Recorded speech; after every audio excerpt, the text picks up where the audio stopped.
دی جائے گی۔ اللہ اکبر۔ آئیے سورہ اعراف 12:9 اور اس کی آیت نمبر 167 اس کو یاد رکھیے۔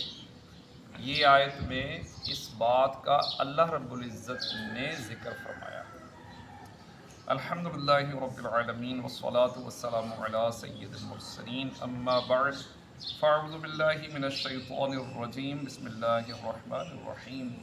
الصلاة والسلام علیک یا رسول اللہ، الصلاة والسلام علیک یا حبیب اللہ،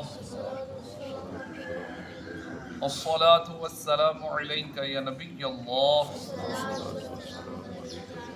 وعلى آلك وأصحابك يا نور الله، نویت سنت الاعتکاف۔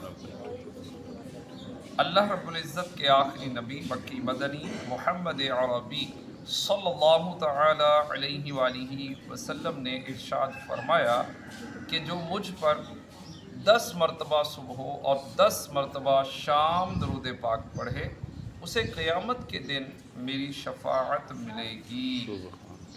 صلو علی الحبیب صلی اللہ تعالی علی محمد صلی اللہ علیہ وآلہ وسلم۔ اللہ رب العزت کا فرمان ہے، وَإِذْ تَأَذَّنَ رَبُّكَ لَيَبْعَثَنَّ عَلَيْهِمْ إِلَى يَوْمِ الْقِيَامَةِ مَنْ يَسُومُهُمْ سُوءَ الْعَذَابِ۔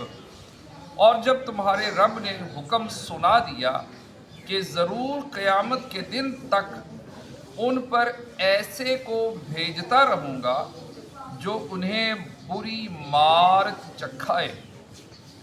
ان ربک لسریع العقاب وانہ لغفور رحیم۔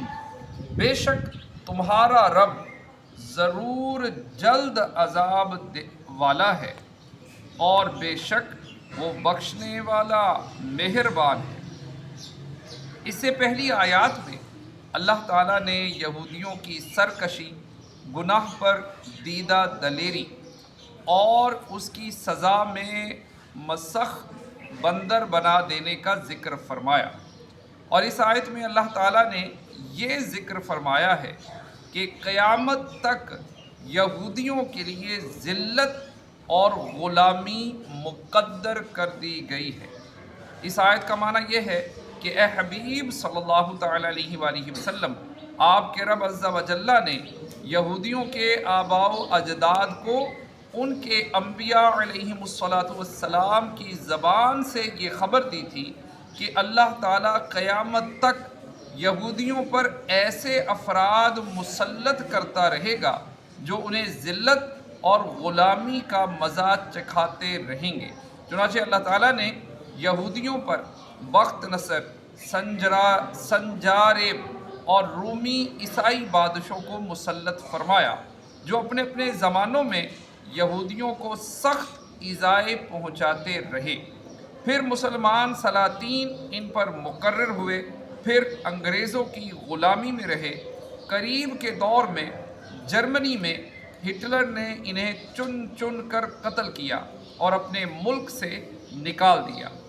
یہودیوں کی حرکتیں ہی ایسی ہیں کہ کوئی سلطنت انہیں اپنے ملک میں رکھنے پر آمادہ نہیں ہوتی۔ یہی وجہ ہے کہ موجودہ دور میں بھی کسی سلطنت نے اجتماعی طور پر انہیں اپنے ملک میں نہ رکھا بلکہ انہیں فلسطین میں آباد کیا، اور یہیں سے انشاءاللہ عز و جل ان کی بڑی تباہی کا آغاز ہوگا۔ تو آج کے دور میں بھی دیکھ لیں، فی زمانہ بھی دیکھ لیں کہ جو یہودی ایسی حرکتیں کر رہے ہیں کہ شاید ہم نے کسی جنگ میں ایسا منظر نہیں دیکھا جو ان بدبختوں نے کیا۔ آپ کے سامنے ہے کہ نہ چھوٹے بچے، نہ خواتین، نہ بوڑھے، نہ مریض، کوئی بھی ان یہودیوں کے ظلم سے نہیں بچا۔ یہ اس طرح کے لوگ ہیں، اور یہی وجہ ہے کہ اللہ رب العزت نے ان پر قیامت تک کے لیے غلامی اور ذلت مسلط کر دی ہے، اور یہ آج تک ذلیل و خوار ہو رہے ہیں پوری دنیا کے اندر۔